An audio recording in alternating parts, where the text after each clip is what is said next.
मेरे भाइयों, ये जो रिश्ता है मियां बीवी का, ये खून का रिश्ता नहीं है। ये अल्लाह की तरफ से ये रिश्ता बन के नहीं आया। भाई आप पैदा हुए, कोई आपकी मां है, क्यों मां है? उसने जन्म दिया। कोई आपका बाप है, क्यों है? क्योंकि वो आपकी पैदाइश का सबब है। कोई भाई है, क्यों है?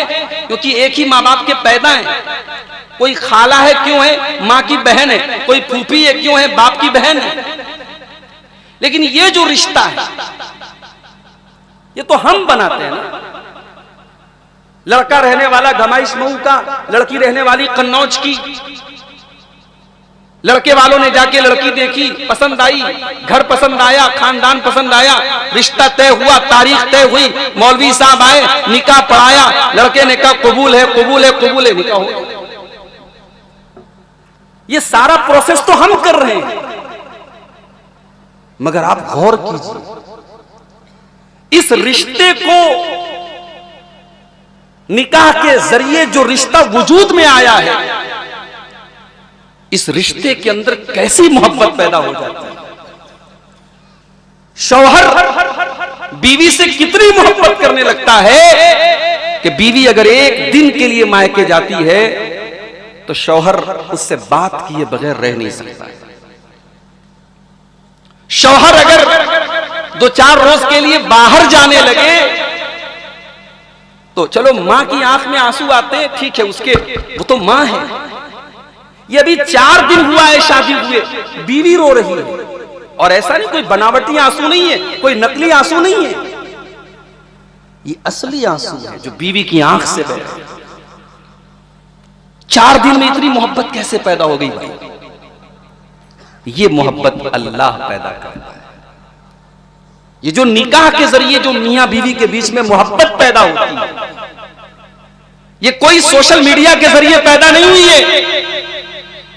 ये कोई व्हाट्सएप की चैटिंग से और फेसबुक की चैटिंग से पैदा नहीं हुई है। ये मोहब्बत अल्लाह ने पैदा की। कुरान करीम की सूरह रूम की आयत नंबर 21 में अल्लाह ताला ने इस रिश्ते की खुसूसियत का जिक्र किया कि ये रिश्ता कितना प्यारा रिश्ता है। वमिन आयातिही अन खलक़ लकुम मिन अनफुसिकुम अज़वाजन लितस्कुनू इलैहा। मेरे बंधु, अल्लाह ताला की बहुत बड़ी निशानियों में से एक निशानी ये भी है, उसने तुम्हारी बीवियों को तुम्हारे लिए पैदा किया है। उसने तुम्हारे जोड़े बनाए हैं। उसने मर्द के लिए औरत को बनाया, औरत को मर्द के लिए बनाया। लितस्कुनू इलैहा, ताकि मर्दों को उनकी बीवियों के जरिए सुकून हासिल हो। शौहर अपने काम धंधे से, कारोबार से, परेशानियों से थका हारा जब घर आता है, अपनी बीवी का मुस्कुराता हुआ चेहरा देख करके उसकी थकावट दूर हो जाती है, उसके दिमाग की टेंशन दूर हो जाती है, उसका डिप्रेशन दूर हो जाता है, उसके दिल को जो सुकून मिलता है मेरे प्यारे भाइयों, वो गर्लफ्रेंड के जरिए बॉयफ्रेंड को कभी नहीं मिल सकता। होटल के कमरों में होने वाली रंग रलियों के जरिए वो सुकून कभी जिंदगी में हासिल नहीं हो सकता जो निकाह के पवित्र बंधन के जरिए हासिल होता है। अल्लाह फरमा रहा है लितस्कुनू इलैहा, ताकि तुम अपनी बीवियों के जरिए सुकून हासिल करो। वजअल बैनकुम मवद्दतन व रहमा, और अल्लाह फरमा रहा है कि हमने मियां बीवी के दरमियान मोहब्बत पैदा कर दी और रहमत पैदा कर दी। एक होती है मोहब्बत और एक होती है रहमत। मोहब्बत होती है जवान जोड़े में, बीवी भी जवान, शौहर भी जवान, बीवी के अंदर भी अट्रैक्शन, शौहर के अंदर भी अट्रैक्शन, यहां मोहब्बत हो रही है। लेकिन शौहर 70 साल का हो चुका है, उसके जिस्म के अंदर कोई ताकत और कुव्वत बाकी नहीं है। बीवी के सारे बाल सफेद हो चुके हैं, गाल के ऊपर झुर्रियां आ चुकी हैं, बीवी भी बूढ़ी हो चुकी है, शौहर भी बूढ़ा हो चुका है। अब अगर हकीकत में देखा जाए तो जिस्मानी एतबार से कोई अट्रैक्शन नहीं है, कोई आकर्षण नहीं है, कोई कशिश उनके अंदर नहीं है। फिर भी एक दिन के लिए वो बूढ़ा शौहर अपनी बीवी से दूर चला जाए तो बीवी को बूढ़े शौहर के बगैर करार नहीं है। उस बुढ़ापे के आलम में अगर बुढ़िया मर जाए तो बूढ़े की आंखों से आंसू क्यों बह रहे हैं? अल्लाह फरमा रहा है मेरे बंदो, उस बुढ़ापे की आलम में जब मियां बीवी के दरमियान कोई अट्रैक्शन नहीं है, कोई जिस्मानी ताल्लुक भी नहीं है, मेरे बंदो हमने रहमत का रिश्ता इस निकाह के पवित्र बंधन के जरिए पैदा कर दिया है। शौहर को बीवी के ऊपर रहम आता है, बीवी को शौहर के ऊपर रहम आता है। वो एक दूसरे का गिला शिकवा सुनते हैं, एक दूसरे के दुख दर्द को सुनते हैं, एक दूसरे के लिए रहमत बन जाते हैं। ये है निकाह का रिश्ता। कितना कुरान ने कितना हसीन अंदाज में इस रिश्ते को बयान किया। और आगे बढ़िए, कुरान का दूसरा पारा उठाइए। अल्लाह फरमाता है हुन्ना लिबासुल लकुम व अंतुम लिबासुल लहुन्ना। ऐ औरतों, तुम अपने शौहरों के लिए लिबास हो, और ऐ मर्दों तुम अपनी बीवियों के लिए लिबास। क्या मतलब? गर्मी का मौसम आता है, हम कॉटन का कपड़ा पहनते हैं। दिसंबर की सर्दी आ जाती है, हम वूलन कपड़ा पहनने लगते हैं। बारिश के मौसम में निकलते हैं, हम रेन कोट पहन करके बाहर निकलते हैं। मौसम के एतबार से हम कपड़े पहन करके निकलते हैं। हमारा जो कपड़ा होता है वो हमें मौसम के नुकसानात से बचाता है, वो मौसम की बुरी हवाओं से हमें बचाता है, वो लिबास हमें मुख्तलिफ किस्म के खतरों से बचाता है। अल्लाह फरमा रहा है हुन्ना लिबासुल लकुम व अंतुम लिबासुल लहुन्ना। शौहर बीवी के लिए लिबास है, बीवी शौहर के लिए लिबास है। जमाने भर में बेहयाई का सैलाब आया हुआ है, बदकारी का सैलाब आया हुआ है। शौहर के सामने जब वो स्टेशन के ऊपर से गुजरता है, एयरपोर्ट से गुजरता है, सड़कों पर से गुजरता है, न जाने कितनी बेहया और बेशरम लड़कियां उसके सामने से गुजरती हैं। उसके जज्बात को भड़काने वाले कपड़े पहन पहन करके घूमती हैं। लेकिन जब शौहर अपने घर में आता है, उसकी बीवी मोहब्बत के साथ उसके साथ पेश आती है, उसको सुकून पहुंचाती है। उन जमाने के सारे फितनों को वो भूल जाता है। उसकी बीवी उसको जमाने के फितनों से बचाती है, जिस तरीके से लिबास आपको सर्दी से, गर्मी से और बारिश से बचाता है। लिबास का एक काम और भी है। लिबास अगर ना हो हमारे बदन पे, हम नंगे हो जाएं। कोई इंसान अगर मार्केट में खड़ा होकर नंगा घूमे, लोग कहेंगे पागल जा रहा है। अक्लमंद इंसान नंगा नहीं घूम सकता। इंसान का लिबास उसे, जब तक उसके बदन पर लिबास है तब तक उसकी इज्जत पर पर्दा पड़ा हुआ है। अगर उसका लिबास उतर जाए, उसके बदन के कपड़े उतर जाए, तो उसकी इज्जत का जनाजा निकल जाएगा। लोग कहेंगे ये पागल हो चुका है। ओ लोगों, अल्लाह फरमा रहा है कि बीवी शौहर के लिए लिबास है और शौहर बीवी के लिए लिबास है। यानी दोनों एक दूसरे के ऐब के ऊपर पर्दा डालते हैं। शौहर के अंदर भी बहुत सारी कमियां होती हैं, जमाने वाले नहीं जानते लेकिन बीवी जानती है। लेकिन बीवी अपने शौहर की इज्जत पर हमेशा पर्दा डालती है और शौहर अपनी बीवी की इज्जत पर हमेशा पर्दा डालता है। जिस तरीके से लिबास हमारे जिस्म के ऊपर पर्दा डालता है। लिबास का तीसरा काम, लिबास हमें ज़ेबो ज़ीनत देता है। शेरवानी जिसके ऊपर अच्छी लगती है वो शेरवानी पहनता है। कुर्ता पायजामा जिसके ऊपर अच्छा लगता है वो कुर्ता पायजामा पहनता है। पैंट और टी शर्ट जिसके ऊपर अच्छी लगती है वो पैंट और टी शर्ट पहनता है। हर इंसान वो लिबास पहनता है जो उसके ऊपर अच्छा लगता है। अल्लाह ने फरमाया हुन्ना लिबासुल लकुम व अंतुम लिबासुल लहुन्ना। ऐ मर्दो, तुम अपनी बीवियों के लिए लिबास हो, यानी तुम अपनी बीवियों के जरिए तुम्हारी जिंदगी में खूबसूरती आती है। और औरतों, तुम्हारे शौहर तुम्हारे लिए लिबास है। जब तक तुम्हारे शौहर तुम्हारी जिंदगी में, तुम्हारी जिंदगी के अंदर कलर है, रंग है, जब शौहर ही चला जाए तो औरत की जिंदगी बेरंग हो जाती है, बेरंग हो जाती है। हमारे यहाँ किसी औरत का शौहर मर जाए तो बहुत सारे लोग उस बेवा औरत की शादी के बारे में नहीं सोचते। लोग क्या बोलते हैं, अरे औरत है, बच्चे के सहारे गुजार ले। बहुत बड़ा झूठ है ये, बहुत बड़ा झूठ है ये, बहुत बड़ी मक्कारी है ये। उस औरत के साथ, उसके मुस्तकबिल के साथ खिलवाड़ है मेरे भाइयों। वो औरत बच्चे के साथ गुजारती नहीं है, हम उसको गुजारने पर मजबूर करते हैं। औरत बेवा हो जाए बेचारी तो शौहर के साथ साथ उसकी जवानी, उसकी ख्वाहिशात को भी दफन कर दिया जाता है और कहा जाता है ये तो औरत है, बच्चे के सहारे गुजार रही है। कुरान कह रहा है नहीं, शौहर बीवी के लिए लिबास है, बीवी शौहर के लिए लिबास है। दोनों एक दूसरे के बगैर रहें, ये इस्लाम में तसव्वुर ही नहीं है।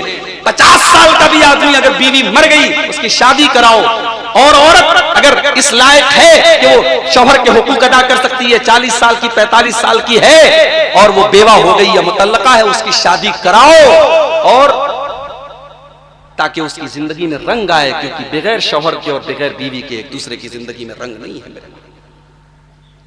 और जानते हो निकाह जब होता है ना तो दुल्हा जो होता है लड़का, वो कहता है, काजी साहब पूछते हैं कि आपका निकाह मैंने फलाना बिन्त फला के साथ किया, आपने कबूल किया? तो कहता है हाँ मौलवी साहब मैंने कबूल किया, हाँ मैंने कबूल किया। हालांकि एक बार से भी हो जाएगा, लेकिन लोग 3 बार कराते हैं, 3 बार के लिए और पक्का हो जाए इसलिए लोग 3 बार करते हैं। जरूरी नहीं एक बार से भी हो जाएगा। ये जो हमने 3 बार कहा हाँ मैंने कबूल किया, अच्छा यह एक मसला बता दूं, लड़की के यहां भी मौलवी साहब जाते हैं। आप क्या जाते हैं कि नहीं कमाई में? मौलवी साहब जो काजी साहब है वो लड़की क्या भी जाते हैं और लड़की से भी पूछते हैं कि आपका निकाह फला बिन फला के साथ हो रहा है, क्या आपने कबूल किया? लड़की भी कहती है हाँ मैंने कबूल किया। हमारे उलमा बैठे पूरी जिम्मेदारी के साथ कह रहा है, ये लड़की से कबूल कराने का कॉन्सेप्ट नहीं है इस्लाम में, लड़की से इजाजत लेने का कॉन्सेप्ट है। लड़की कबूल नहीं करेगी, कबूल तो लड़का करेगा, मर्द करेगा। मर्द उसको अपने निकाह में ले रहा है, उस लड़की से इजाजत ली जाएगी कि तेरा निकाह फला के साथ हो रहा है, तू राजी है कि नहीं, इस पर तू इजाजत दे रही है कि नहीं दे रही है। और ये इजाजत जरूरी नहीं कि काजी साहब ले, इजाजत उसका बाप ले ले, उसका भाई ले ले, उसकी माँ ले ले, काफी है, उसका वली ले ले, काफी है। मगर हमारे यहाँ बाकायदा काजी साहब मौलवी साहब लड़की के पास जाके कबूल करवाते हैं। और आजकल पाकिस्तानी सीरियलों की देन है, अब तो मैंने सुना एक साहब बता रहे हैं कि दुल्हन का दुपट्टा भी ऐसा है उस पर कबूल है कबूल है कबूल है 3 बार लिखा है। ये नए नए फैशन चल रहे हैं, लड़का लड़की का नाम लिखा रहेगा और दुपट्टे पर 3 बार कबूल है, ये औरत के दुल्हन के दुपट्टे पर लिखा रहता है। ये सब वाहियात चीजें हैं। इस्लाम में ये है कि लड़का कबूल करे। अब जब लड़के ने कहा मुझे कबूल है, तो ये कोई मामूली बात उसने नहीं कही है, ये दुनिया का सबसे खतरनाक एग्रीमेंट है। जब आपने कह दिया कि मैंने उस लड़की को अपने निकाह में कबूल किया, सर से पैर तक वो लड़की आपके लिए हलाल हो गई, उसकी सारी जिम्मेदारी आपके कंधों पर आ गई। इसीलिए कुरान करीम में अल्लाह ताला जब निकाह का जिक्र करता है फरमाता है व अखज़ना मिनहु व अखज़ना मिनकुम मीसाकन गलीज़ा। ओ लोगो, तुम्हारी बीवियों ने जब तुम्हारे साथ निकाह किया था तो बहुत भारी एग्रीमेंट तुम्हारे और उनके बीच में हुआ था। जब तुमने काजी से अपने मौलवी से कह दिया मैंने निकाह को कबूल कर लिया, तो तुमने बहुत भारी एग्रीमेंट को स्वीकार किया है। ये कोई छोटा मोटा एग्रीमेंट नहीं है, ये बहुत बड़ा मीसाक है, बहुत बड़ा एग्रीमेंट है, ये बहुत बड़ा मुआहदा है, इसको हल्के में मत लेना। कुरान कह रहा है ये बहुत बड़ा एग्रीमेंट है। तो मेरे भाइयों, निकाह की ये अहमियत और अजमत है, इस रिश्ते की अहमियत है। अब दुल्हा दुल्हन कल तक एक दूसरे के लिए अजनबी थे, हराम थे, लड़का लड़की को छू नहीं सकता था, उसको देख नहीं सकता था, आज एक दूसरे के लिए हलाल है। अब उनका हक क्या है, इस पर मुझे आज बात करनी है। इसके पहले कि मैं बीवी का हक शौहर के ऊपर क्या है, शौहर का हक बीवी के ऊपर क्या है, मैं कुछ ऐसी चीजें आपके सामने बयान करता हूं जो म्यूचुअल है। म्यूचुअल मतलब कॉमन है, जो मर्द के जिम्मे भी जरूरी है, औरत के जिम्मे भी जरूरी है। वो मर्द का हक बीवी के ऊपर भी है और बीवी का हक शौहर के ऊपर भी। उसमें सबसे पहली चीज ये है कि शौहर बीवी के दीन के सिलसिले में उसकी मदद करे, बीवी शौहर के दीन के सिलसिले में मदद करे। शौहर नमाज नहीं पढ़ रहा है, बीवी उस घर में बीवी बनकर के आई है, बहू बनकर के आई है, उसने देखा कि मेरा शौहर नमाज नहीं पढ़ रहा है।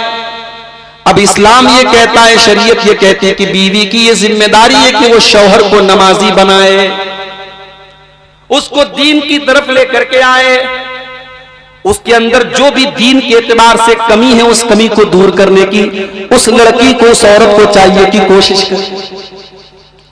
अल्लाह के प्यारे नबी से सहाबा ने पूछा कि अल्लाह के नबी, सबसे बेहतरीन माल क्या है, सबसे बेहतरीन दौलत क्या है, सबसे बड़ा खजाना क्या है? आपने फरमाया 3 चीजों को खजाना बना लो। 3 चीजें दुनिया का सबसे बड़ा खजाना है। आपने फरमाया लियत्तखिज़ अहदुकुम क़ल्बन शाकिरा व लिसानन ज़ाकिरा व ज़ौजतन मुमिनतन तुईनुहु अला अम्रिल आखिरा। 3 चीजें अगर तुम्हारे पास है, तुमसे बड़ा दौलत वाला कोई नहीं, तुमसे बड़ा खजाने वाला कोई नहीं, तुमसे बड़ा माल वाला कोई नहीं।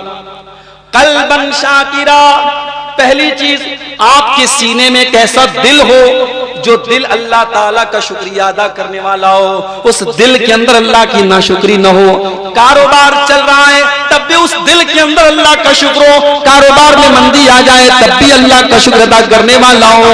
आपके फेवर वाली हुकूमत हो तब भी उस दिल में अल्लाह का शुक्र हो, आपके खिलाफ एक्शन उठाने वाली हुकूमत आ जाए तब भी उस दिल में अल्लाह का शुक्र हो, आसानी आ जाए तब भी वो दिल अल्लाह का शुक्रिया अदा करे, और परेशानी के दिन आ जाए तब भी वो दिल अल्लाह का शुक्रिया अदा करे। ऐसा दिल अपने सीने के अंदर पैदा कर। दूसरी चीज वलिसानन ज़ाकिरा, और अपने मुंह में ऐसी जुबान पैदा कर लो जो अल्लाह का जिक्र करने वाली हो, जो अल्लाह को याद करने वाली हो, जो अल्लाह को हर वक्त उसके जिक्र से अपने आप को तर रखने वाली हो।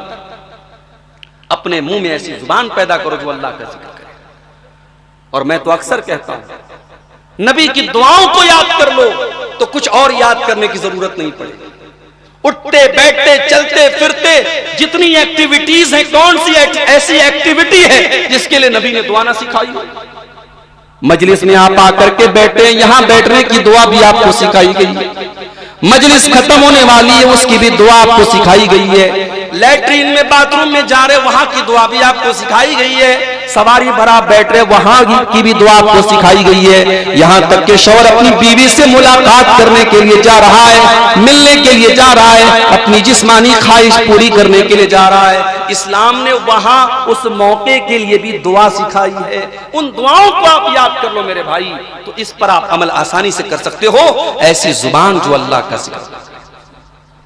और तीसरी चीज आपने फरमाया वज़ौजतन मुमिनतन तुईनुहु अला अम्रिल आखिरा, ऐसी दीनदार बीवी अगर आपको मिल जाए जो आखिरत के सिलसिले में आपकी मदद करे, जो दीन के कामों में आपकी मदद करे, जो आपकी सिगरेट छुड़वा दे, जो आपकी नशात का नशा छुड़वा दे, जो आप बेनमाजी आपको नमाजी बना दे, आप कुरान नहीं पढ़ते थे कुरान पढ़ने का जज्बा आपके दिल में पैदा कर दे, आप दीन से दूर थे आपको दीनदार बना दे। ऐसी बीवी अगर मिल जाए तो आपसे बड़ा खजाना किसी के पास नहीं, आपसे बड़ी दौलत किसी के पास नहीं। शौहर बीवी का सपोर्ट करे दीन के मामले में। मुझे माफ करना मेरे भाई, कितने लोग हैं जुमा के दिन 12 साढ़े 12 बजे अगर जुमा का खुतबा हो रहा है तो वो 11:30 बजे मस्जिद में पहुंच जाते हैं और पहली सफ में जाकर के बैठते हैं।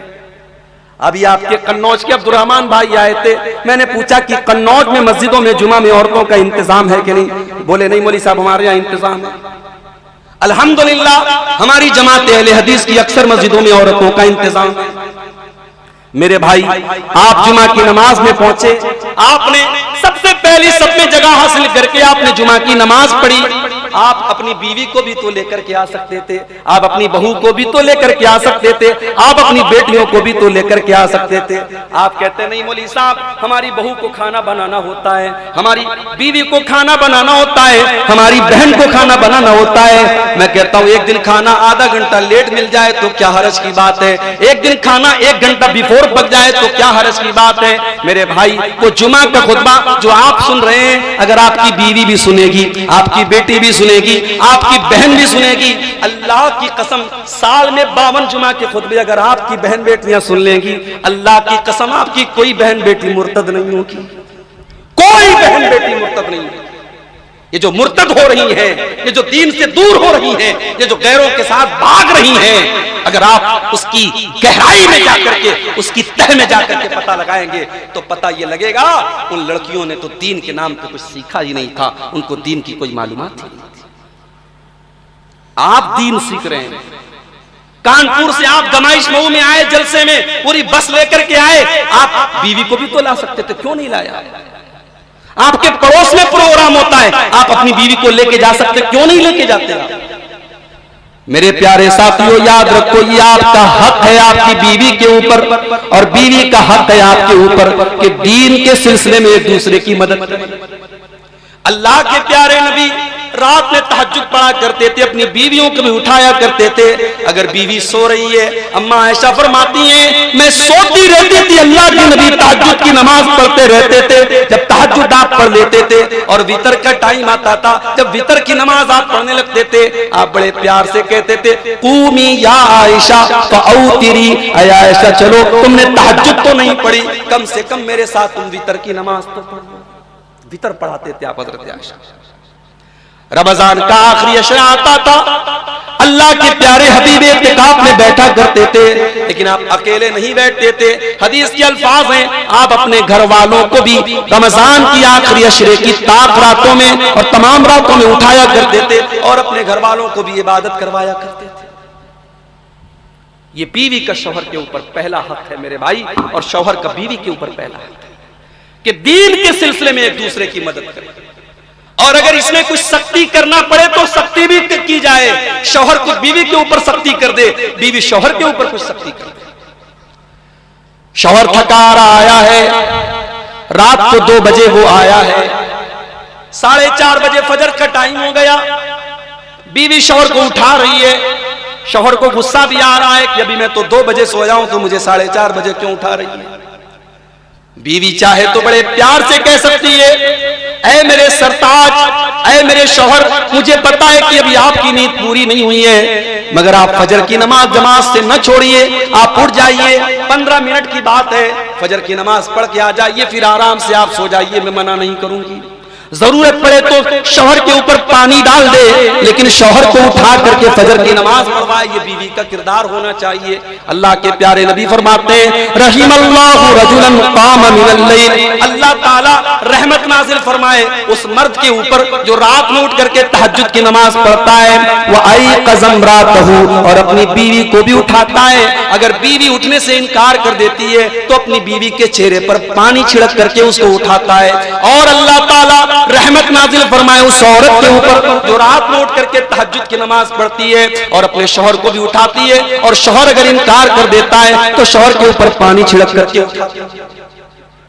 ये पहला म्यूचुअल हक है, शौहर बीवी का ख्याल रखे, बीवी शौहर का ख्याल रखे। और आगे बढ़िए, एक और चीज है जिसमें दोनों एक दूसरे का ख्याल रखें, और वो ये है, शादी हो गई, अब तुम एक दूसरे की शौहर, मर्द शौहर बन गया, औरत बीवी बन गई, अब एक दूसरे के साथ अच्छा बर्ताव किया जाए। ये ना हो कि शौहर अपने आप को डिक्टेटर समझ ले, हाकिम समझ ले कि साहब ये तो लौंडी है मेरी, गुलाम है मेरी, मेरे इशारों पर नाचे। और ये भी ना हो कि बीवी शौहर को जो जी में आए वो बोल दे। दोनों एक दूसरे के साथ बेहतरीन से बेहतरीन सुलूक करें। कुरान कहता है, वआशिरूहुन्ना बिल मारूफ, ऐ मुसलमानों तुम अपनी बीवियों के साथ अच्छा सुलूक करो।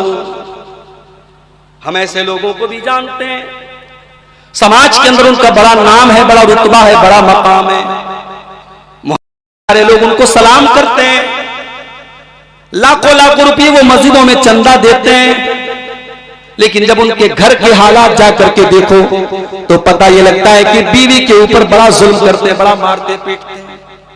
ओ लोगों, तुम्हारी नमाजें तुम्हारे मुंह के ऊपर मार दी जाएंगी, तुम्हारे रोजे तुम्हारे मुंह के ऊपर मार दिए जाएंगे। कल कयामत के दिन पूछा जाएगा, तू समाज के लिए बड़ा नेक बना करता था, तू अपनी बीवी के लिए एक बेहतरीन शौहर क्यों नहीं बना? क्या तूने अपने नबी की सीरत नहीं पढ़ी? तेरे नबी इस कायनात के सबसे बेहतरीन इंसान भी थे और अपनी बीवियों के लिए बेहतरीन शौहर भी थे।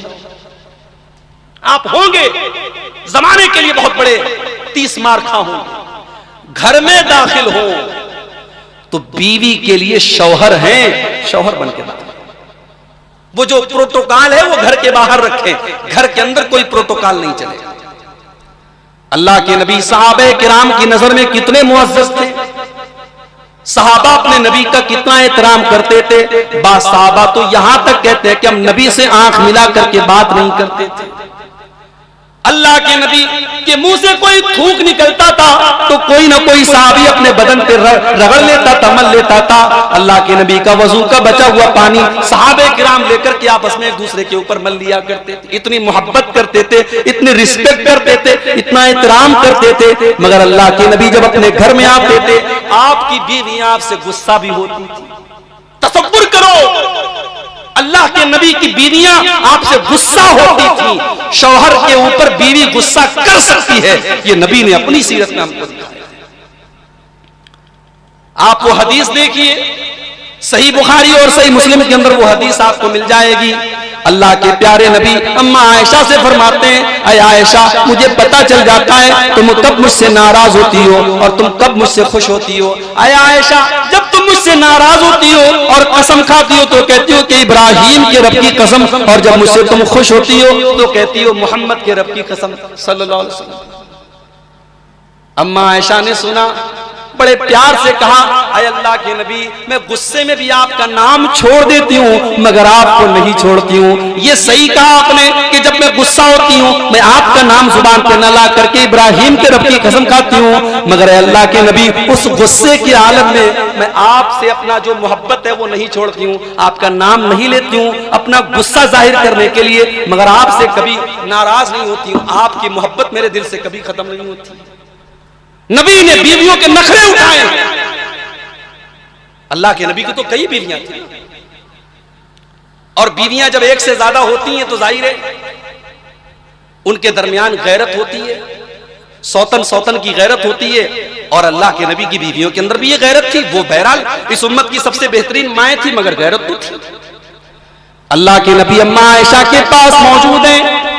हजरत उम्मे सलमा के यहाँ से हलवा आता है, एक प्लेट में रख करके हलवा आता है। हदीस के अल्फाज हैं, अल्लाह के नबी अभी अपने हाथ में हलवा की प्लेट लेते भी नहीं है, अम्मा आयशा उस प्लेट को लेकर के जमीन पे मार देती है, उस प्लेट को लेकर के जमीन पे फेंक देती हैं और प्लेट के 2 टुकड़े हो जाते हैं।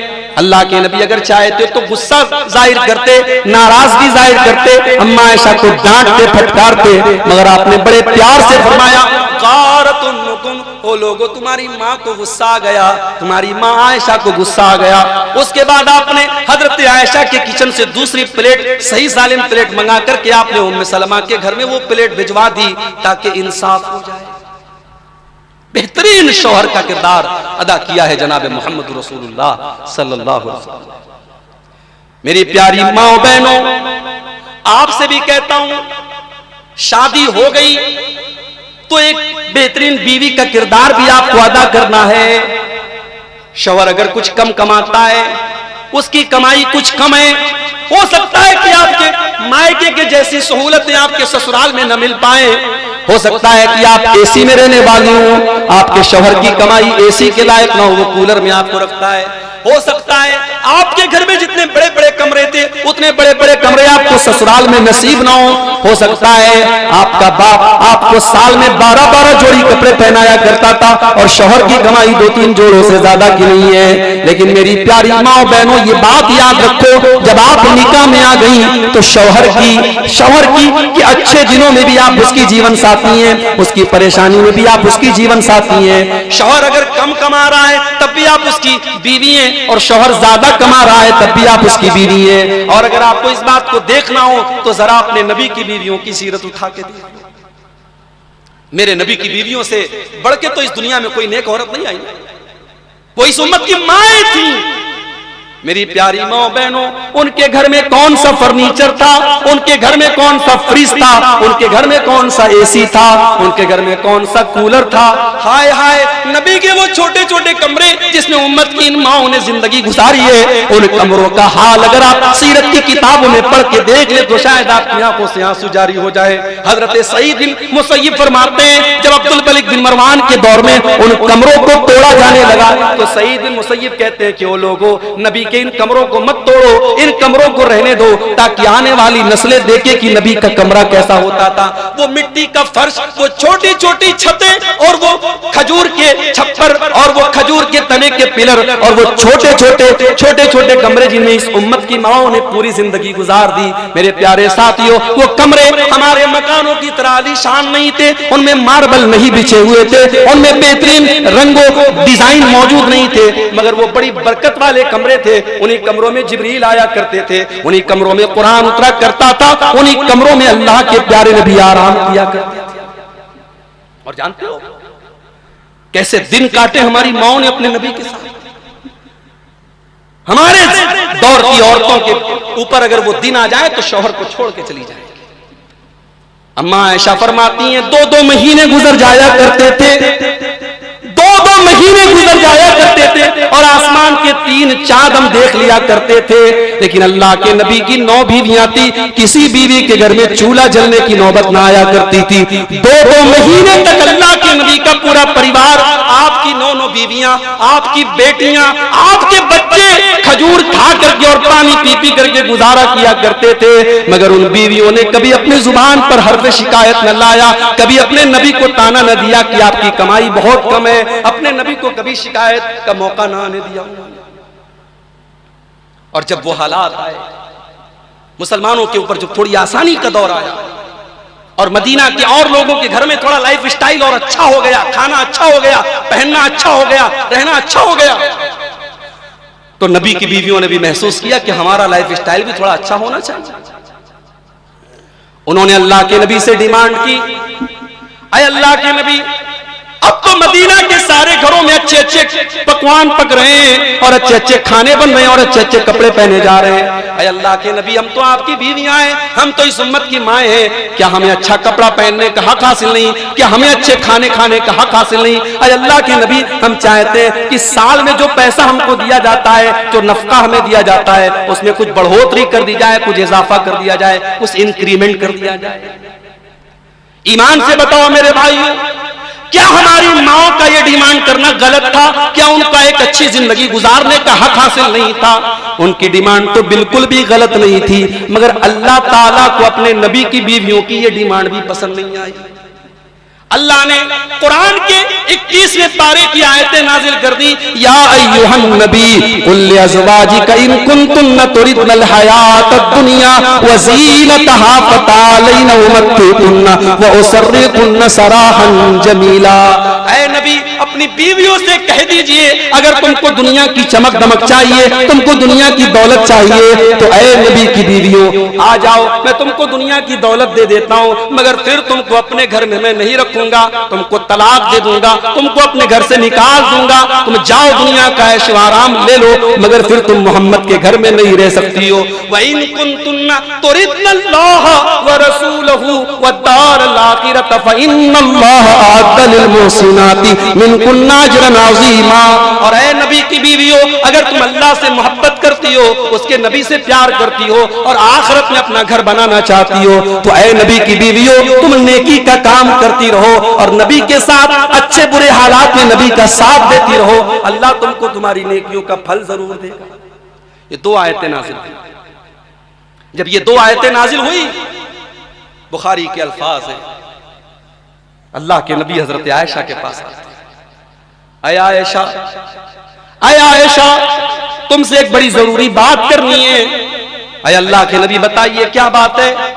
अय आयशा, बहुत इंपॉर्टेंट बात है, देखो तुम जल्दीबाजी मत करना, तुम इस फैसले के सिलसिले में कोई जल्दी मत करना, अपने माँ बाप से राय लेने के बाद कोई फैसला करना। अय अल्लाह के नबी, आखिर बात क्या है? बात तो बताइए। आपने कुरान की यही दोनों आयतें पढ़ के सुना दी और कहा कि अया आयशा देखो अल्लाह ताला तुम्हें इख्तियार दे रहा है, या तो तुम दुनिया की दौलत लेकर के अपने नबी का घर छोड़ के चली जाओ, या दुनिया की थोड़ी सी परेशानी उठा लो लेकिन अपने नबी के साथ रहो, तुम्हें अल्लाह जन्नत देगा। अया आयशा बताओ तुम्हारी चॉइस क्या है, तुम क्या पसंद करती हो? हाय हाय मेरी प्यारी माँ बहनों, क्या जवाब दिया था मेरी प्यारी माँ ने, क्या जवाब दिया था अम्मा आयशा ने? कहा अल्लाह के नबी अफी हादा अस्तामिर रबैया, अल्लाह के नबी अभी आप कैसी बातें कर रहे हैं? क्या ये कोई ऐसा मामला है जिसमें मुझे अपने माँ बाप से राय लेनी पड़ जाए? नहीं नहीं अल्लाह के नबी, मेरा फैसला बिल्कुल क्लियर है, मेरा डिसीजन बिल्कुल वाज़ेह है। इख्तरतुल्लाह व रसूलहु व दारल आखिरा, मुझे नहीं चाहिए दुनिया का ऐशो आराम, मुझे नहीं चाहिए दुनिया की दौलत, मुझे नहीं चाहिए दुनिया की रंगीनी। अल्लाह के नबी, मैं अपने नबी के साथ रहना पसंद करती हूँ। मैं अल्लाह के नबी, मुझे अल्लाह से मोहब्बत है, मुझे उसके रसूल से मोहब्बत है और मुझे आखिरत से मोहब्बत है। मैं आपको छोड़ करके कहीं जाने वाली नहीं। इतनी बड़ी कुर्बानी दी थी नबी की बीवी, इतना बड़ा इख्तियार मिला, चॉइस मिली, ऑप्शन मिला। उन्होंने कहा नहीं, हमें दुनिया नहीं चाहिए, हम नबी के साथ। और जब उन्होंने इतनी बड़ी कुर्बानी दी तो अल्लाह ने इनाम क्या दिया उनको? अल्लाह ने 2 इनाम दिया।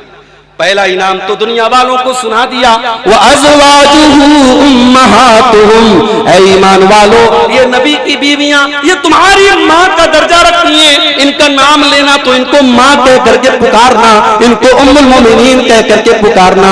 जैसे अपनी माँ को तुम कभी गाली नहीं दे सकते, इनको कभी गाली देना तो बड़ी दूर की बात है। अगर इनको कोई गाली दे तो तुम कभी बर्दाश्त मत करना, ये तुम्हारी माँ का दर्जा रखती हैं। और दूसरा मकाम अल्लाह ने ये दिया कि अपने नबी से कह दिया कि ऐ नबी, अब इन बीवियों में से किसी को आप कभी तलाक नहीं दे सकते।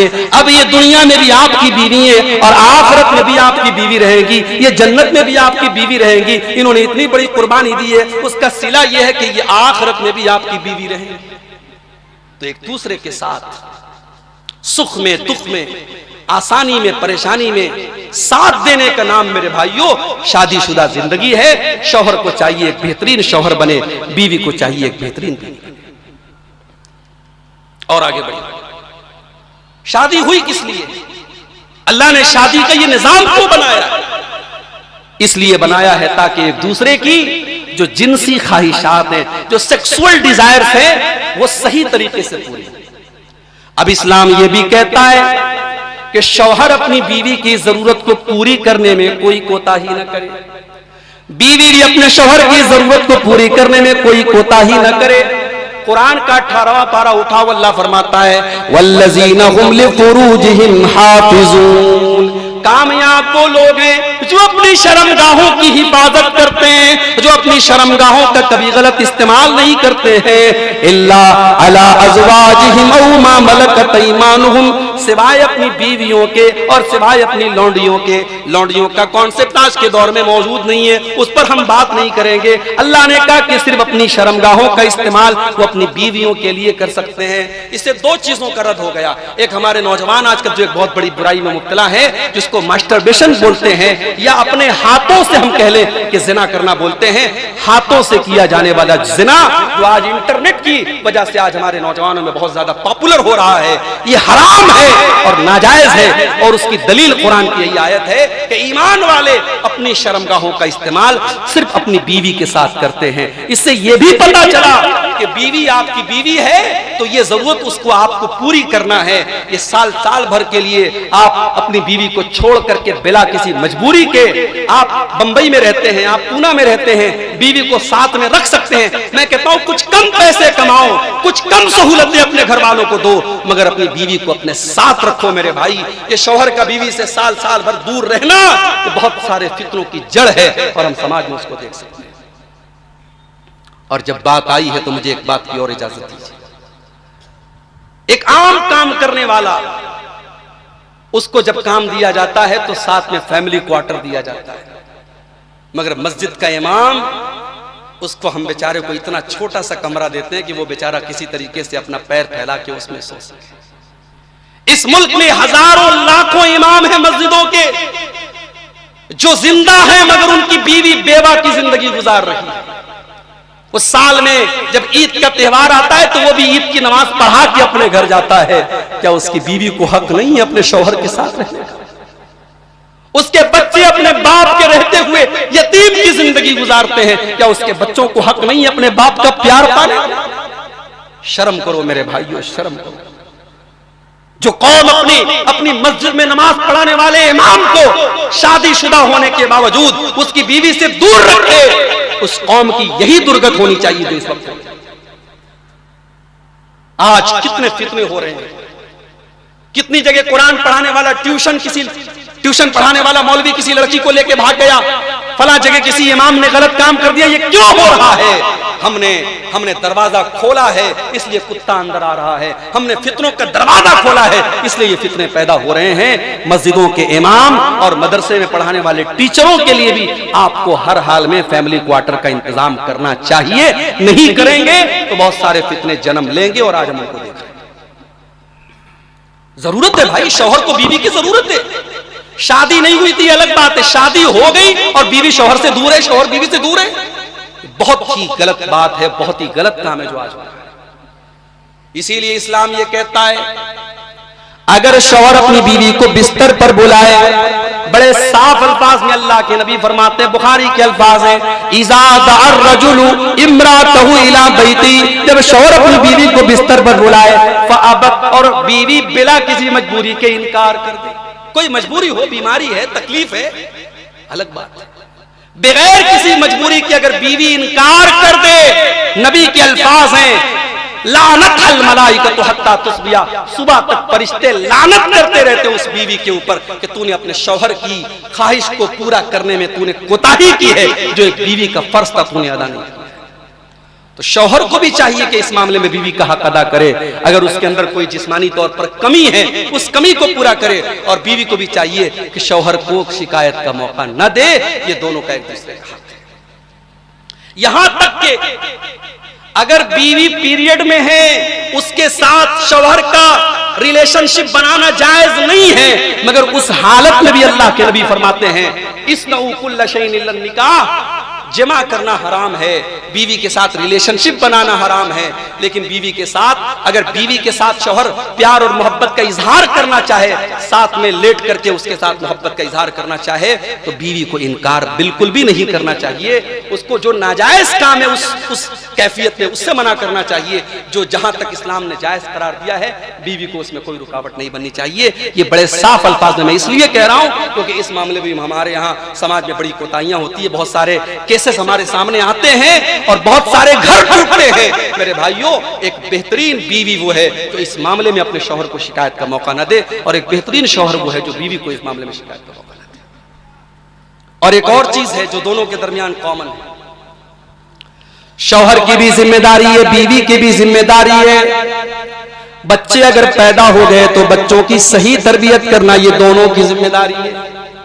बीवी ये कह करके पल्ला नहीं झाड़ सकती कि मुझे बहुत सारे काम है मैं नहीं देख सकती, और शौहर ये कह करके पल्ला नहीं झाड़ सकता मैं बहुत बड़ा कारोबारी हूं, मुझे बच्चों की तरबियत करने का टाइम नहीं। मेरे प्यारे साथियों, अल्लाह के प्यारे नबी फरमाते हैं कुल्लु मौलूदिन यूलदु अलल फित्रा, जब बच्चा पैदा होता है तो इस्लाम के ऊपर पैदा होता है। उसके माँ बाप उसे यहूदी बनाते हैं, उसके माँ बाप उसे ईसाई बनाते हैं, उसके माँ बाप उसे मजूसी बनाते हैं।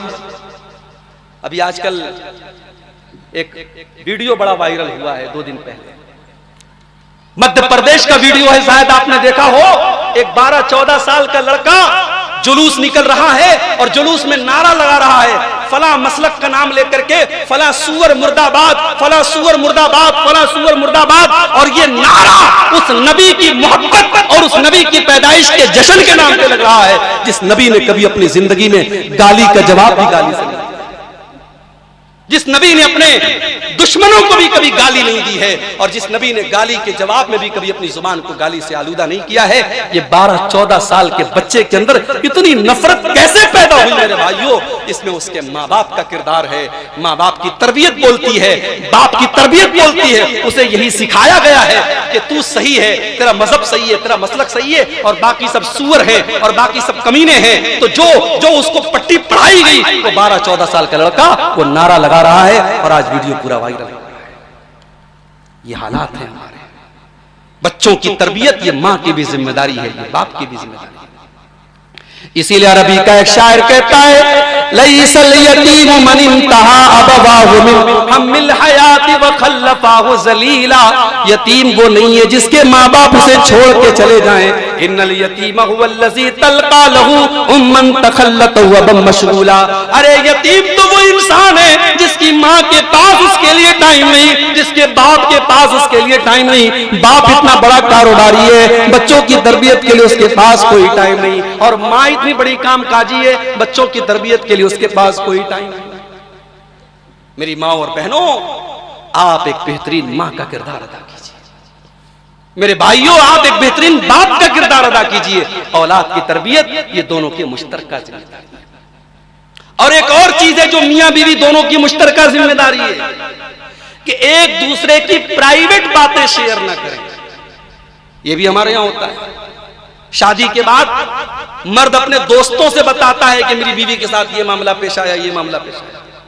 औरत अपनी सहेलियों से बताती है, मेरे साथ ये मामला पेश आया, मेरे साथ ये बहुत बड़ा गुनाह है। मेरे प्यारे साथियों, अल्लाह के फरमाते हैं, सही मुस्लिम की रिवायत है कि अल्लाह ताला के यहाँ सबसे बुरा इंसान वो होगा जो अपनी बीवी के साथ सोता है, बीवी उसके साथ सोती है, सुम्मा यनशुरु सिर्रहा, फिर दोनों एक दूसरे के राज को बांटते हैं, लोगों को बताते हैं।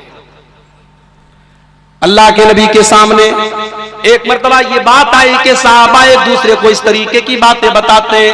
आपने साहबा से फरमाया, खबरदार खबरदार, ला तफअलू आइंदा ऐसा काम मत करना, इन्नमा ज़ालिका मसलु शैतान। ऐ मेरे साहबा, ये तो शैतान का काम है। जो किसी शैतान औरत के साथ रास्ते में गलत काम करता है और लोग उसको देखते रहते हैं, ये शैतानों का काम है, ये इंसानों का काम नहीं है।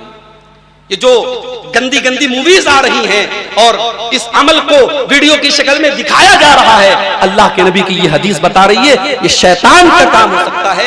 एक बाइफत और बागैरत मर्द का काम नहीं हो सकता है कि वो अपनी बीवी के साथ इस अमल को वो दुनिया के सामने जाहिर करे, उसे बताए या उसका वीडियो शेयर करे। ये किसी बागैरत मर्द का काम तो नहीं हो सकता है। अब हम आते हैं, बीवी का हक शौहर के ऊपर क्या है और शौहर का हक बीवी के ऊपर क्या है। पहले हम शौहर का हक बयान कर दें। मेरी माए बहनें थोड़ा कान खड़ा कर ले, उनके मतलब की बात बता रहा हूं। शौहर का हक क्या है आपका? शौहर का पहला हक यह है, बड़े गौर से सुनना मेरी प्यारी माँ बहनों, शौहर का पहला हक यह है कि आप उसकी इताअत करें, क्योंकि अल्लाह ताला ने घर का जिम्मेदार मर्द को बनाया है। अर्रिजालु कव्वामून अलन निसा, मर्द औरतों के ऊपर जिम्मेदार है। बिमा फज़्ज़लल्लाहु बाज़हुम अला बाज़ व बिमा अनफ़क़ू मिन अमवालिहिम, इसलिए कि मर्द ज्यादा ताकतवर है और मर्द को अल्लाह ताला ने कमाने की और खर्च करने की जिम्मेदारी दी है। औरत को कमाना नहीं है, जरूरत पड़े मुश्किल हालात में औरत कोई जॉब वगैरह कर ले, अलग बात है। औरत का काम कमाना नहीं है मेरे भाई, औरत का काम जॉब करना नहीं है, औरत का काम घर गृहस्थी संभालना है, कमा के लाना ये मर्द का काम है। और मर्द को अल्लाह ताला ने फितरी तौर पर औरत से ज्यादा ताकतवर बनाया है, इसलिए घर का जिम्मेदार मर्द है। अब जब जिम्मेदार मर्द है तो वो स्कूल कभी चल ही नहीं सकता है जहां का टीचर अपने प्रिंसिपल की बात न माने, वो स्टेट कभी चल ही नहीं सकता है जहां के मंत्री चीफ मिनिस्टर की बात न माने, वो देश कभी चल ही नहीं सकता है जहां की कैबिनेट प्राइम मिनिस्टर की बात न माने। घर का प्राइम मिनिस्टर और घर की कैबिनेट का चीफ आपका शौहर है, शौहर की इताअत करना आपकी जिम्मेदारी है। और बड़े वाज़ेह लफ्जों में मैं कह रहा हूं मेरी माँ और बहनों, हर जलसे में तकरीर सुनने चली जाओ, हर जुमा के खुतबे में शामिल हो जाओ, रात रात भर नमाज पढ़ो। अगर शौहर की नाफरमान हो और शौहर की इताअत नहीं करती हो तो जन्नत की उम्मीद रखना छोड़ दो मेरी माँ। अल्लाह के नबी फरमाते हैं, मैंने जहन्नम में मर्दों से ज्यादा औरतों को देखा है। एक औरत खड़ी हो गई, अय अल्लाह के नबी ऐसा क्यों है? आपने जन्नत में और जहन्नम में मर्दों से ज्यादा औरतों को क्यों देखा है? आपने फरमाया, तुक्सिरन लान व तकफुरन आशीर, तुम बहुत ज्यादा लान तान करती हो, तुम्हारी जुबान पर कंट्रोल तुम्हें बहुत कम है। व तकफुरन आशीर, और तुम अपने शौहरों की नाशुक्री करती हो और अपने शौहरों की नाफरमानी करती हो। शौहर की इताअत करो, शौहर की बात मानो। औरत के लिए जंग के मैदान में जाकर के जान देने का हुक्म नहीं है, उसे जिहाद का हुक्म नहीं दिया गया। उसके लिए जन्नत में जाने के लिए सिर्फ 4 काम कर ले औरत जन्नती है। अल्लाह के नबी फरमाते हैं इज़ा सल्लतिल मरअतु खम्सा व सामत शारहा व अतात ज़ौजहा व आसनत फरजहा दखलत मिन अब्वाबिल जन्नति शाद। औरत अगर 5 टाइम की नमाज की पाबंद है, रमजान का रोजा पाबंदी से रखती है, शौहर की इताअत करती है और अपनी शर्मगाह की हिफाजत करती है, ऐसी औरत जन्नत के जिस गेट से चाहे, जिस दरवाजे से चाहे जा सकती है जन्नत में। जन्नती है वो औरत जो शौहर की इताअत करती है। यहां तक कि शौहर की इजाजत के बगैर बीवी नफिल रोजा नहीं रख सकती। रमजान का रोजा अलग बात है, वो फर्ज है। नफिल रोजा आपको रखना है, सोमवार के दिन का रोजा, जुमेरात के दिन का रोजा, आशूरा का रोजा, अरफा का रोजा, जो भी नफिल रोजा अल्लाह के नबी से साबित है, अगर औरत को रखना है तो शौहर का एग्री होना जरूरी है। क्योंकि जाहिर है अगर वो रोजा रहेगी तो उस पीरियड में मर्द अब उससे मिल नहीं सकता है, मर्द को एक हक से वो महरूम कर रही है, उस हक से महरूम अगर कर रही है तो मर्द की इजाजत होना जरूरी है। अल्लाह के नबी फरमाते हैं ला यहिल्लु लिइम्रातिन, औरत के लिए जायज नहीं है कि वो अंतसूमा, कि वो रोजा रखे, व ज़ौजुहा शाहिद, और शौहर घर में नहीं है, शौहर बाहर है, अलग बात है। शौहर अगर घर में है तो शौहर की इजाजत के बगैर वो नफिल रोजा भी नहीं रख सकती। तो ये पहली चीज है इताअत करना। दूसरी चीज है खिदमत करना, शौहर की खिदमत करना, शौहर के कपड़े का ख्याल रखना, शौहर की जरूरतों का ख्याल रखना, यह बीवी की जिम्मेदारी है। एक मौली साहब के पास एक औरत आई, उसने कहा मौली साहब ये बताइए कि सास ससुर की खिदमत करना ये क्या मेरे जिम्मे फर्ज है? अगर फर्ज है तो आप कुरान की आयत हमको लिख के दीजिए और नबी की हदीस का हवाला दीजिए, जिससे पता चले कि सास ससुर की खिदमत करना मेरे ऊपर फर्ज है। मौली साहब भी बहुत होशियार थे, उन्होंने कहा बिल्कुल सही कह रही है मोहतरमा, ना आपके सास की खिदमत आपके जिम्मे फर्ज है, ना ससुर की खिदमत आपके ऊपर फर्ज है, और ना इसकी कोई दलील आपकी कोई मौजूद है। लेकिन एक बात मेरी और भी सुनिए। कहा क्या बात है? कहा कि आपका शौहर हर महीने जो आपको शॉपिंग मॉल में ले जाके हजारों रुपए की शॉपिंग कराता है, यह भी आपके शौहर के ऊपर फर्ज है।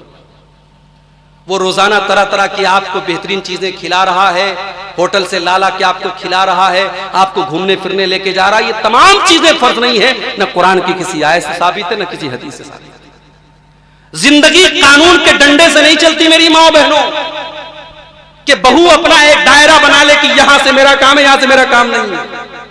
बीवी एक दायरा बना ले, यहां से मेरा काम खत्म। शौहर एक दायरा बना ले, यहां से मेरी ड्यूटी खत्म।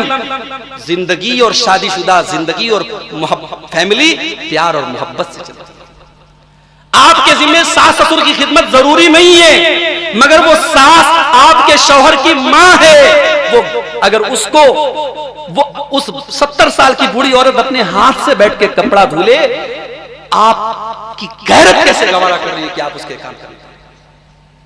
वो 70 साल का बूढ़ा अपने हाथ से अपना बिस्तर बिछा रहा है, आपकी गैरत कैसे गवारा कर रही है? आपका दिल कितना पत्थर का हो गया, आपका खून कितना सफेद हो गया? आपका अपना बाप आपके सामने 70 साल का बाप अगर बिस्तर बिछा रहा हो, एक बेटी होने के नाते आप बर्दाश्त करेंगे? हमने इस समाज में ऐसे बूढ़े वालिदैन को भी देखा है, बेटा अलग हो गया, 4 बेटे हैं, सब अलग हो गए, और मां 70 साल की बूढ़ी मां अपने हाथ से खाना पका के अपने शौहर को खिला रही। बीवी अपने हुकूक को अगर जानती है तो अपनी जिम्मेदारियों को भी उसे जानना चाहिए। मेरे भाई, तेरी जिम्मेदारी है शौहर को खुश रखना। मेरे नबी के दौर में चूल्हा नहीं था, मगर खाना पकता था और पूरी फैमिली खाती थी। मेरे नबी के दौर में वॉशिंग मशीन नहीं थी, लेकिन कपड़े धुले जाते थे। हजरत आयशा की बड़ी बहन हजरत अस्मा वो कहती हैं कि मेरे शौहर हजरत जुबैर बिल्कुल गरीब आदमी थे, उनके पास ना अपना मकान था, ना कोई प्रॉपर्टी थी, लेकिन मेरे बाप ने शादी कर दी उनके साथ। शादी हो गई, अब मेरे शौहर का खजूर का बाग मेरे घर से 3 फरसक था। अभी मैंने गूगल पे सर्च किया कि 1 फरसक कितना होता है। 1 फरसक इज इक्वल टू 4.5 किलोमीटर।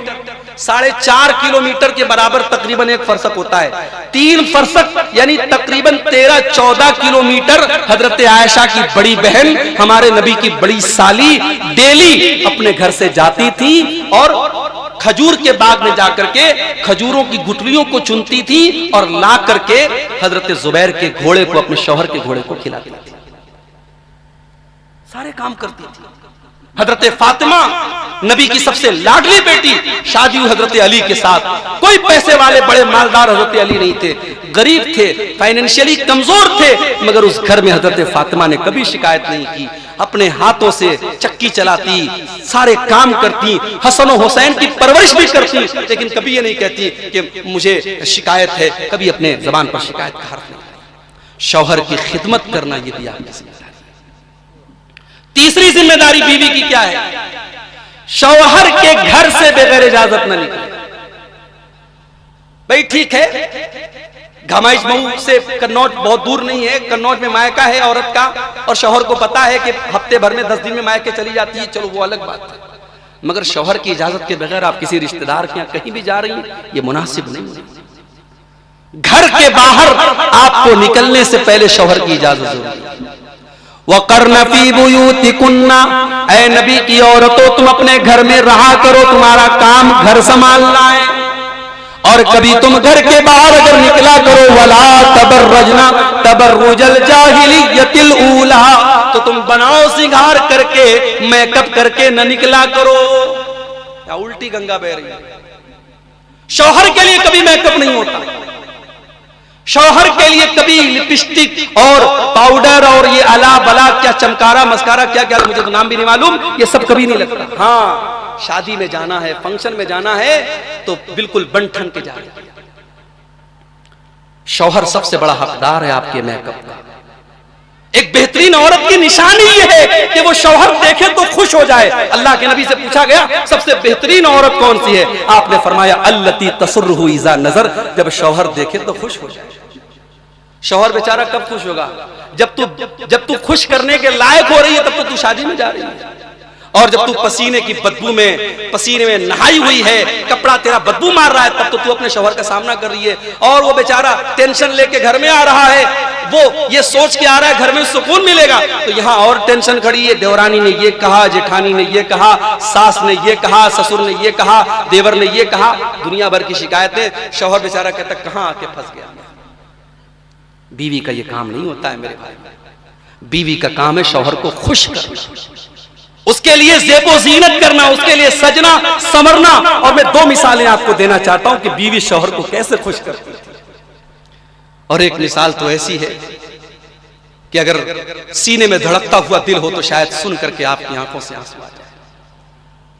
बड़ा बेहतरीन वाकया है और बड़ा बेहतरीन किरदार है इस्लामी तारीख का। हजरत उम्मे सुलैम रजी अल्लाह ताला, नाम सुना होगा आपने। इनका असल नाम था रोमैसा। हमारे एक दोस्त को बेटी हुई, उन्होंने पूछा मैं नाम क्या रखूं? मैंने कहा रोमैसा रखूं।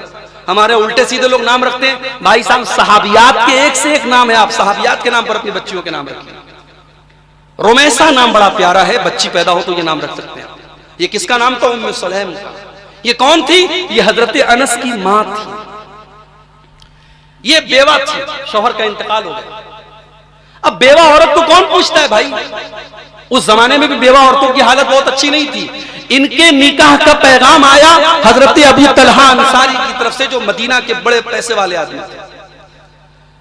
हजरत उम्मे सुलैम ने निकाह का पैगाम सुना, जवाब भेजा अबू तलहा इन्ना मिस्लका ला युरद्दु, आपका रिश्ता ठुकराने के काबिल नहीं है, आपका रिश्ता बहुत अच्छा रिश्ता है। अय अबू तलहा, आप बहुत पैसे वाले बड़े मालदार इंसान हैं, मगर अय अबू तलहा, मैं एक ईमान वाली औरत हूँ और आप काफिर हैं, और मोमिन औरत का काफिर से निकाह सही नहीं है। अल्लाह अकबर। ये सोच अगर आज हमारी उन बच्चियों के दिमाग में पैदा हो जाए तो शायद किसी गैर मुस्लिम के साथ अपने घर की दहलीज को फलांग करके वो बाहर न, किसी मुसलमान औरत का निकाह किसी गैर महरम, किसी गैर मुस्लिम के साथ जायज नहीं है। उम्मे सुलैम ने इतना बेहतरीन, बेवा औरत है, ठिकाना चाहिए, सहारा चाहिए, और पैसे वाला रिश्ता मिल रहा है। कह रहे नहीं, मैं शादी नहीं कर सकती जब तक तुम इस्लाम कबूल नहीं करो। फिर हजरत उम्मे सुलैम ने उसी लेटर के अंदर, उसी खत के अंदर अबू तलहा को इस्लाम की दावत पेश की, इस्लाम की तबलीग की। अबू तलहा के दिल में इस्लाम उतर आया, उन्होंने इस्लाम कबूल कर लिया। उम्मे सुलैम ने जवाब दिया, अय अबू तलहा, अगर तुम इस्लाम कबूल कर लो, मुझे महर के अंदर कोई अंगूठी नहीं चाहिए, कोई सोना चांदी नहीं चाहिए। अय अबू तलहा, तुम इस्लाम कबूल कर लो, वही मेरा महर हो जाएगा। निकाह हो गया और तारीख का ये पहला निकाह था जिसमें शौहर का कबूल इस्लाम बीवी का महर बन गया। इसमें एक पैसे का महर नहीं था। हजरत अबू तलहा ने इस्लाम कबूल कर लिया और यही उनका महर बन गया। और सहाबा कहते हमने इतना बरकत वाला निकाह कभी नहीं देखा। निकाह हो गया। अब इनके यहां आगे चल करके एक औलाद पैदा हुई, एक बच्चा पैदा हुआ। इस बच्चे का नाम रखा गया अबू उमैर। ये बच्चा अल्लाह के नबी सल्लल्लाहु अलैहि वसल्लम को बड़ा प्यारा था। अल्लाह के नबी सल्लल्लाहु अलैहि वसल्लम जब हजरत उम्मे सुलैम के घर आते थे, बच्चे को गोद में लेके खिलाते थे। बच्चा थोड़ा बड़ा हुआ, उसने एक चिड़िया पाल ली, चिड़िया के साथ खेला करता था। एक मर्तबा अल्लाह के नबी आए तो देखा बच्चा बड़ा उदास है। घर वालों से पूछा, बच्चा क्यों इतना उदास है? पता लगा उस बच्चे की चिड़िया मर गई है। अल्लाह के प्यारे नबी रहमते कायनात थे, रहमतुल आलमीन थे, बच्चों के जज्बात को भी समझते थे। आपने उस मासूम बच्चे की दिलजोई के लिए कहा, या अबा उमैर मा फालन नुगैर, बेटा अबू उमैर तुम्हारी चिड़िया कहाँ चली गई? बेटा तुम्हारी चिड़िया कहाँ चली गई? ये कह करके आपने उस मासूम बच्चे के दिल को ढारस बधाई, उसके दिल को सुकून पहुंचाया। यही बच्चा बीमार हो गया और सख्त बीमार हो गया। अबू तलहा सफर में जा रहे थे, बीवी को वसीयत करके गए कि मेरे बच्चे का ध्यान रखना, उसके दवा इलाज में कोई कमी मत करना। अबू तलहा सफर में है, बच्चे का इंतकाल हो गया। उम्मे सुलैम घर वालों से कहती है, खबरदार आज शाम को बच्चे के बाप घर में आने वाले हैं। अबू तलहा, बच्चे की मौत के बारे में कोई बताएगा नहीं, मैं बताऊंगी सबसे पहले। अबू तलहा शाम को घर आए। आते ही पहला सवाल, मेरा बेटा कैसा है? उम्मे सुलैम ये नहीं कहती है बेटा मर गया, कहती है आपका बेटा पहले से ज्यादा सुकून से, झूठ भी नहीं है, मर गया बेचारा, बीमारी में तड़प रहा था, अल्लाह क्या पहुंच गया, सुकून से तो आई है। कहा अबू सुलैम आपका, अबू तलहा आपका बेटा पहले से ज्यादा सुकून से। उसके बाद हदीस के अल्फाज है, फतज़य्यनत लहू का अहसनी मा ततज़य्यन। उम्मे सुलैम अपने शौहर के लिए मेकअप करती हैं, सजती हैं, संवरती हैं। ओ मेरी प्यारी माँ बहनों, एक माँ का कलेजा देखो, बच्चे की लाश घर में रखी हुई है और उस बच्चे की माँ अपने शौहर के लिए मेकअप कर रही है, सज रही है, संवर रही है, ताकि बाप के गम को कुछ हल्का कर दे। अपने शौहर के लिए सच्ची है, संवरती है। इसीलिए हदीस में यह भी आया है कि सफर से आओ तो, उस जमाने में चूंकि मोबाइल का दौर नहीं था कि सफर से आप इन्फॉर्म कर दें आज मैं शाम को आने वाला हूं। अल्लाह के नबी ने सहाबा से कहा कि खबरदार अचानक रात में घर में मत आया करो। बीवी किस हाल में है, उसने नहाया धोया है कि नहीं है, ज़ेबो ज़ीनत इख्तियार की है कि नहीं है, उसने ज़ेरे नाप बाल वगैरह साफ किए हैं कि नहीं किए हैं, अचानक रात में मत आया करो। आपने मना किया तो सहाबा रात में अचानक नहीं आते थे, दिन में मस्जिद में 2 रकात नमाज पढ़ के तब आते थे घर में। ये दस्तूर था, ये नबी की सुन्नत थी। हाँ, आज के जमाने में चूंकि मोबाइल से आप इन्फॉर्म कर सकते हैं तो कोई मसला नहीं। हजरत उम्मे सुलैम अपने शौहर के लिए मेकअप करती हैं, सजती हैं, संवरती हैं। मियां बीवी की मुलाकात होती है, बच्चे का जनाजा रखा हुआ है घर में। सुबह होती है, उम्मे सुलैम अपने शौहर से बड़े प्यार से, बड़ी हिकमत के साथ बात करती हैं। आए अबू तलहा, अगर हमने कोई सामान किसी से उधार लिया है, किसी से आरियत के तौर पे लिया है, अमानत के तौर पे लिया है, और वो सामान का जो मालिक है वो सामान वापस मांग रहा है, अरे अबू तलहा वो सामान हमें दे देना चाहिए या बुरा मानना चाहिए, नाराज होना चाहिए? कहा है मेरी बीवी, जब सामान के मालिक हम नहीं है, सामान का मालिक कोई और है, तो सामान तो दे देना चाहिए, यही दस्तूर है। कहा है मेरे शौहर, आपका बेटा भी अल्लाह की अमानत था, अल्लाह ने आपके बच्चे को उठा लिया है, आपका बच्चा इंतकाल कर चुका है, कल से उसकी लाश घर में रखी है, जाइए उसके कफन दफन का इंतजाम कीजिए। अल्लाह, अबू तलहा तो हक्का बक्का रह गए। उन्होंने कहा मेरा बच्चा घर में मरा पड़ा था और मैं अपनी बीवी से मुलाकात कर रहा था। उन्हें इतना गुस्सा आया, वो अल्लाह के नबी के पास आए और अल्लाह के नबी को पूरा मामला बताया। कहा है अल्लाह के नबी मेरी बीवी ने ऐसा ऐसा किया। अल्लाह के नबी ने हजरत उम्मे इस अमल पर शाबाशी दी। आपने कहा वाकई में उन्होंने बहुत अच्छा काम किया, अल्लाह खुश हुआ उनके काम से, और अल्लाह इस बच्चे का नेमल बदल तुमको देगा। ये सब्र किया है जो उम्मे सुलैम ने, ये सब्र बेकार नहीं जाएगा। और अल्लाह ने इस सब्र का ऐसा बदला दिया, आगे चल करके एक और बच्चा पैदा हुआ उम्मे सुलैम के घर में, जिसका नाम अब्दुल्लाह था। और वो इतना बरकत वाला था कि जब वो बड़ा हुआ, उसकी शादी हुई, उसके 9 बेटे हुए, सब के सब कुरान के हाफिज और कारी और आलिम पैदा हुए। मेरे भाइयों, बीवी का काम शौहर को खुश करना होता है, उम्मे सुलैम ने करके दिखाया। और अपने नबी की जिंदगी का वो वाकया याद करो जब अल्लाह के नबी के ऊपर कुरान की पहली वही नाज़िल हुई, कुरान की पहली वही नाज़िल हुई और अल्लाह के नबी के कंधे पर नबूवत की जिम्मेदारी डाली गई। और आप घबराए घबराए घर आए और आपने कहा खदीजा मुझे जल्दी से कंबल उड़ा दो। गर्मी का मौसम था लेकिन आप कांप रहे थे। हजरत खदीजा जल्दी से कंबल लाई, आपको उड़ाया। पूछा सरताज क्या बात है, शौहर क्या बात है, क्यों आप इतने घबराए हैं? आपने पूरा वाकया सुनाया और सुना करके आपने कहा लक़द खशीत वाला नफ्सी, ऐ खदीजा मुझे डर है कहीं मेरी जान न चली जाए। मेरी प्यारी माँ बहनों, बीवी का किरदार देखो क्या होना चाहिए। अल्लाह के नबी बड़े परेशानी के आलम में, बड़ी टेंशन में है। आपको अपनी जान जाने का खतरा है, आपको अपनी जिंदगी के जाने का खतरा है, लेकिन हम हजरत खदीजा क्या फरमाती हैं, अम्मा खदीजा क्या फरमाती हैं, कल्ला वल्लाहि मा युखज़ीक अल्लाहु अबदा। ऐ मेरे सरताज, अल्लाह ताला कभी आपको रुसवा नहीं करेगा, कभी आपको जलील नहीं करेगा। इन्नका लतसिलुर रहीम व तुक्सिबुल मादूम व तुक्रिज़ ज़ईर। ऐ मेरे सरताज, आप तो गरीबों के मावा है, आप तो यतीमों के मलजा है, आप तो बेसहारों के सहारा है। अल्लाह कभी आपको रुसवा नहीं करेगा। अगर अल्लाह ने ये जिम्मेदारी आपके कंधे पर डाली है तो अल्लाह जरूर इस जिम्मेदारी को पूरी कराएगा। ये था एक बीवी का किरदार। बीवी का काम है शौहर को खुश करना। और एक और काम है बीवी का, शौहर के घर में शौहर की इजाजत के बगैर किसी को एंट्री न दे। अगर मना कर दे शौहर की फलां को घर में दाखिल नहीं करना है तो नहीं करना है। अल्लाह के नबी ने हज्जतुल वदा के खुतबे में फरमाया कि ये शौहर का हक है बीवी के ऊपर, ये शौहर का हक है कि बीवी घर में किसी ऐसे इंसान को आने न दे जिसकी परमिशन शौहर न दे। और शौहर का 5वां हक ये है मेरे भाइयों कि अगर शौहर का इंतकाल हो गया तो बीवी 4 महीना 10 दिन तक सोग मनाए।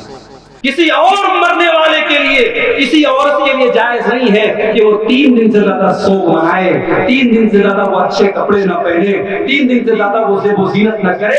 मगर शौहर मर गया है तो 4 महीना 10 दिन तक उसे खुशबू नहीं लगाना है, उसे ज़ेब-ओ-ज़ीनत नहीं करना है, उसे बहुत चमकदार और रंगीन कपड़े नहीं पहनना है, उसे सिंपल तरीके से रहना है, ज़ेब-ओ-ज़ीनत से दूर रहना है और बिला ज़रूरत उसे घर से बाहर नहीं निकलना है, जिसको हम इज्जत कहते हैं। उस इज्जत का पीरियड उसे शौहर के इस्लाम में। अब शौहर का हक क्या है, शौहर के ऊपर बीवी का हक क्या है, शौहर के ऊपर बीवी की जिम्मेदारी क्या है? तो पहली जिम्मेदारी महर है। व आतूहुन्ना सदक़ातिहिन्ना निहलतन, बीवियों को उनका महर खुशी खुशी दे दो। या हमारे कितने बूढ़े लोग बैठे होंगे जिनकी बीवी का महर 7.5 रुपया होगा, आज तक नहीं दिए होंगे। 32.5 रुपया कुछ लोगों का महर होगा, आज तक बीवी को नहीं दिए हैं। जब बीवी मर जाएगी ना, उसका हाथ पकड़ के कहेंगे माफ कर दो। नहीं, मरने लगेगी तब माफ कराएंगे। और अगर मरने के टाइम माफी नहीं मांग सके तो मरने के बाद मौलवी साहब के पास आके पूछेंगे मौलवी साहब बीवी का महर नहीं दे पाए, इतना पैसा कमाया बीवी का महर नहीं दे पाए। इसीलिए अब हम निकाह पढ़ाने जाते तो पूछते भाई साहब नगद है कि उधार? नगद को हम वेलकम करते कि आइए पहले आप महर दीजिए। बीवी का सबसे पहला हक, और वही आप उसी को जिंदगी भर आप दबाए रहते। अच्छा, बास बीवियां भी डरती हैं कि महर ले लेंगे तो बहुत अजाब आ जाएगा।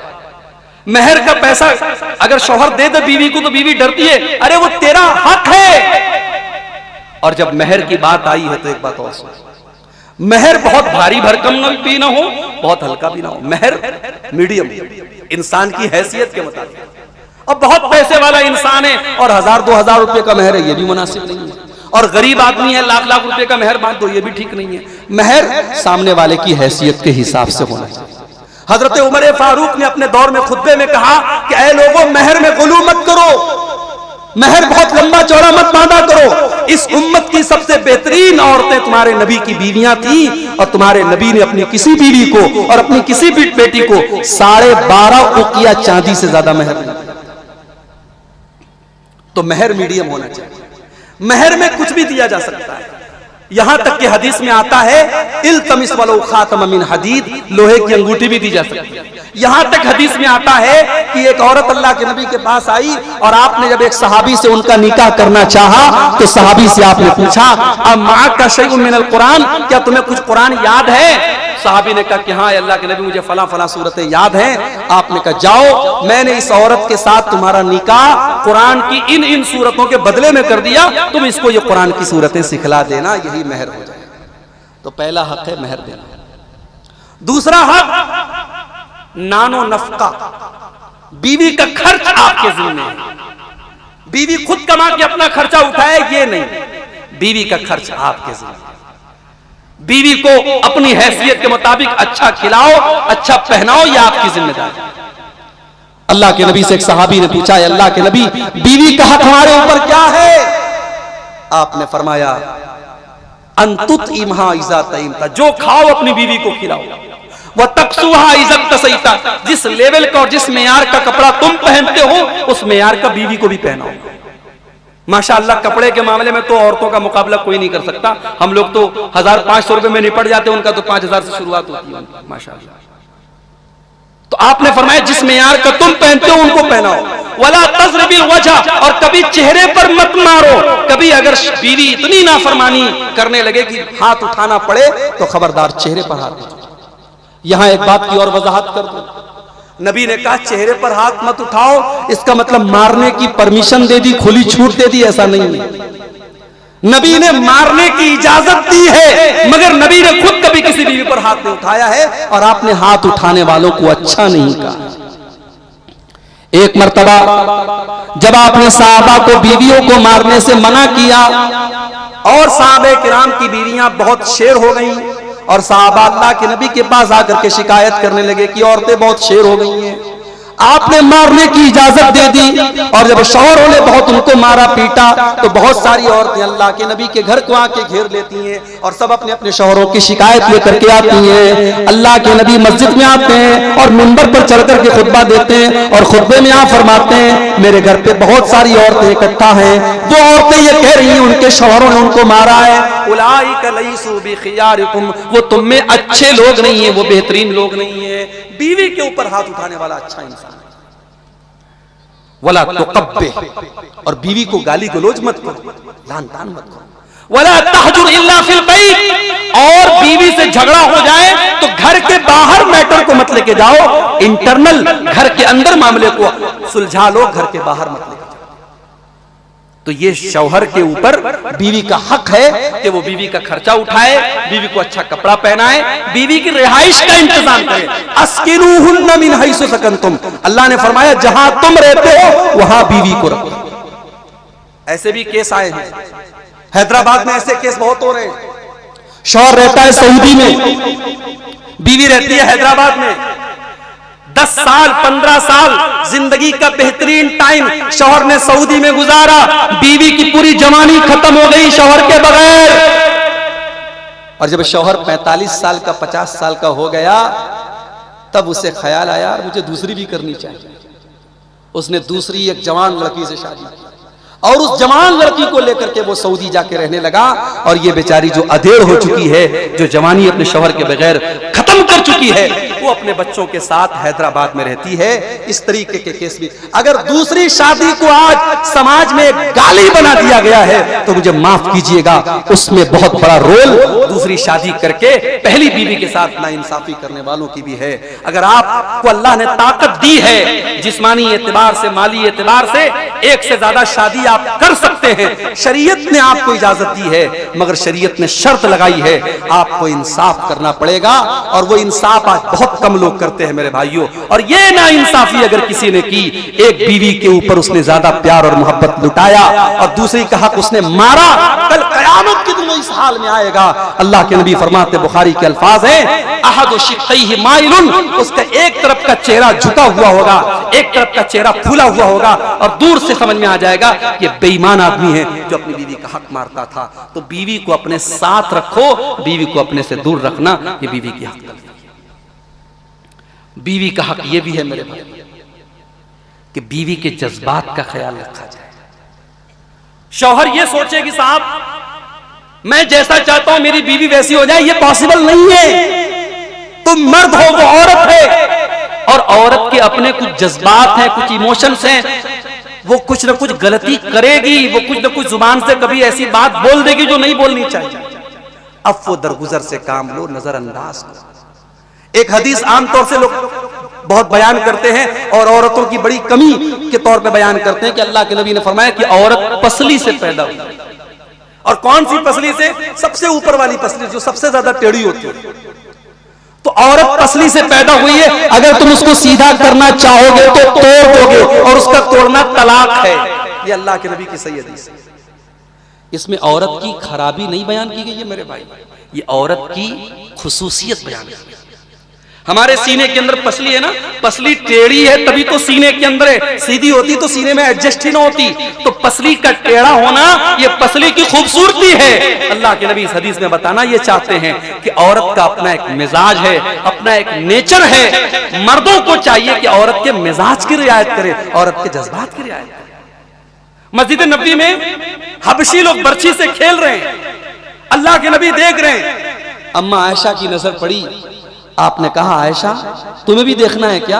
कहा कि हाँ अल्लाह के नबी खड़े हो गए। अम्मा आयशा फरमाती हैं मैं नबी के कंधे पे सर रख करके हबशियों का खेल देख रही, और जितनी देर तक मैं खेल देखती रही, मैं जब तक थक नहीं गई, अल्लाह के प्यारे हबीब वहां से नहीं हटे। अल्लाह अकबर। यह है शौहर का किरदार, बीवी को खुश रखना, बीवी के जज्बात के एहतराम में अल्लाह के नबी उतनी देर तक खड़े रहे।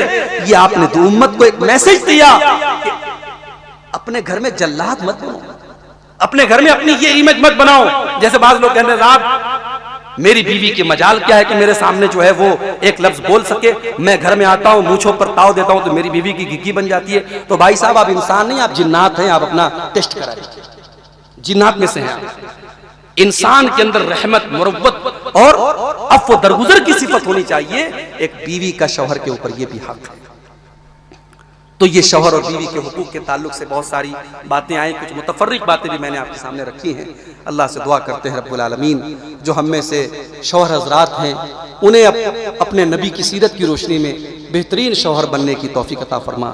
जो हमारी माएँ बहनें शादीशुदा हैं, अल्लाह उन्हें एक बीवी का किरदार निभाने की तौफीक अता फरमाए। जो हमारे नौजवान लाइन में लगे हैं और जल्द ही इंशाअल्लाह वो किसी के शौहर बनने वाले हैं, और जो हमारी बहनें किसी की बीवी बनने वाली हैं, अल्लाह इन आयात और इन हदीस की रोशनी में उन्हें अपने किरदार को अंजाम देने की तौफीक अता फरमाए। इस बेहतरीन प्रोग्राम को मुनक़्क़िद करने में जिन भाइयों का ताउन रहा, जिन भाइयों की कोशिश रही, मेहनत रही, महीनों से लगे रहे, अल्लाह उनकी मेहनतों को कबूल फरमाए। कल अभी दूसरा दिन इस प्रोग्राम का बाकी है, अल्लाह अमन और सलामती के साथ इस दूसरे दिन के भी प्रोग्राम को तकमील तक पहुंचाए। रब्बुल आलमीन हम सबको कहने सुनने से ज़्यादा अमल की तौफीक अता फरमाए। अल्लाह हमारे बीमारों को शिफा अता फरमाए। हमें से जो रोजी रोटी से परेशान है, अल्लाह उनके कारोबार में बरकत नसीब फरमाए। अल्लाह ईमान के साथ हम सबको दुनिया में जिंदा रखे और ईमान पर हम सबका खात्मा फरमाए। आमीन।